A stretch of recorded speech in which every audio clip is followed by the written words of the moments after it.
Tuscany is the trip almost everyone has half planned in their head already. A stone house with a pool, a cypress-lined road, a long lunch that turns into dinner.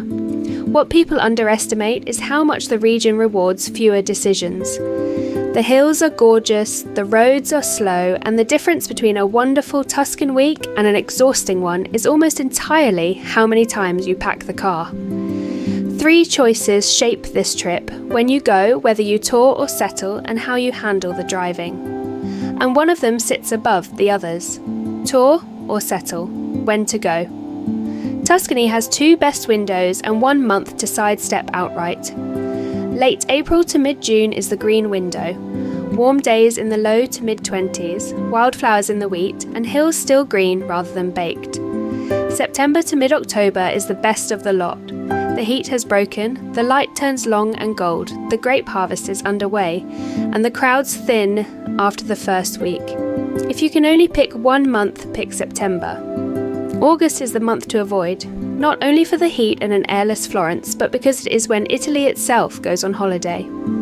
Around the 15th of August, a great many family-run restaurants and small shops close for 2 or 3 weeks, including some of the ones you will have read about.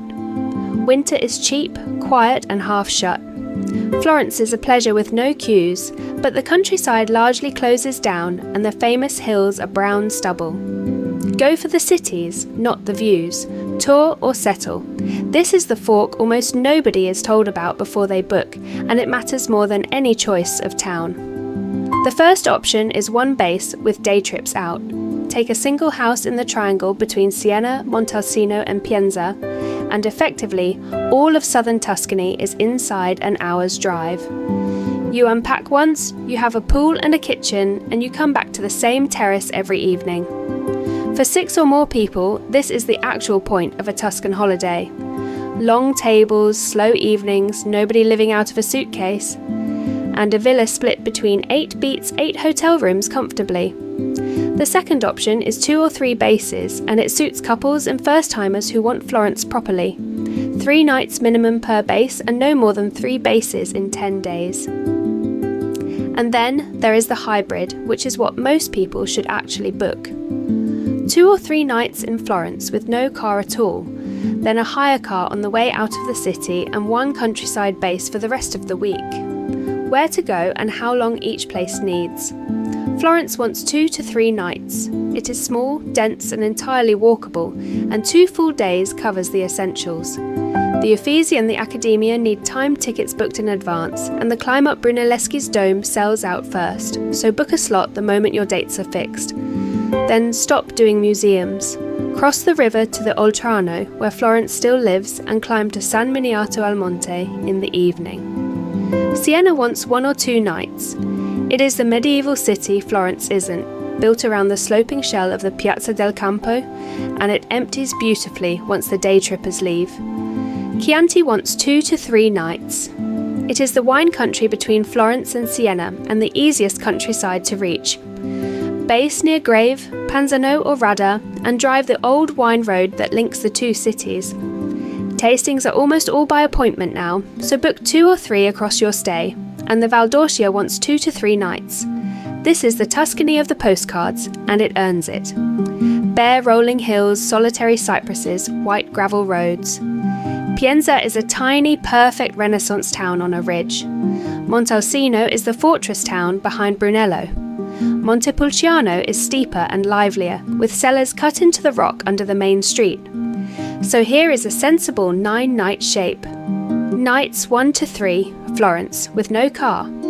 Arrive by train, the dome climb on the first morning, the Uffizi on the second, the Oltrarno in the evenings. Night 4, Chianti. Collect the hire car on the edge of the city and drive south, slowly. 1 booked tasting, lunch in Panzano, a first night in the hills. Nights 5 and 6, Siena, with a day out to San Gimignano early and Volterra after lunch. San Gimignano's 14 medieval towers are extraordinary and mobbed between 10 and 5, so go at 8. Nights 7 to 9, the Valdorcia in 1 place, Pienza and Bagno Vignoni on 1 day, Montalcino on another, Montepulciano on the 3rd. The only fixed points are the Florence ticket slots. And if you are a group, collapse nights 4 to 9 into a single villa and day trip the lot. Driving and the fines nobody warns you about, because this is the single most common way a Tuscan trip goes wrong. A zona a traffico limitato is a camera-enforced restricted zone covering the historic centre of Florence, Siena, Lucca, San Gimignano, and most Tuscan towns. Pass a sign without a permit and you are photographed. The fine reaches you months later through the hire company with an administration fee on top, and one confused loop can trigger 3 or 4 of them. The rule that keeps you safe is simple: park outside the walls and walk in. Every one of these towns is small enough that this costs you 5 minutes, and give journeys more time than the map says. 50 kilometres of Tuscan back road is an hour and a quarter, not 40 minutes. On the food, order the cheap dishes. Tuscan cooking is peasant food and best at its simplest. Thick hand-rolled pasta with wild boar, the bread soups, a carafe of house wine. So, pick your month first. Late April to mid-June or September to mid-October and not August. Then make the one decision that really matters. If you are a group, take one villa in the hills and day trip out of it. If it is your first time, Florence on foot, then one countryside base for the rest. Everything after that is just which hill town you feel like on the day. Full guide at voyagekeep.com.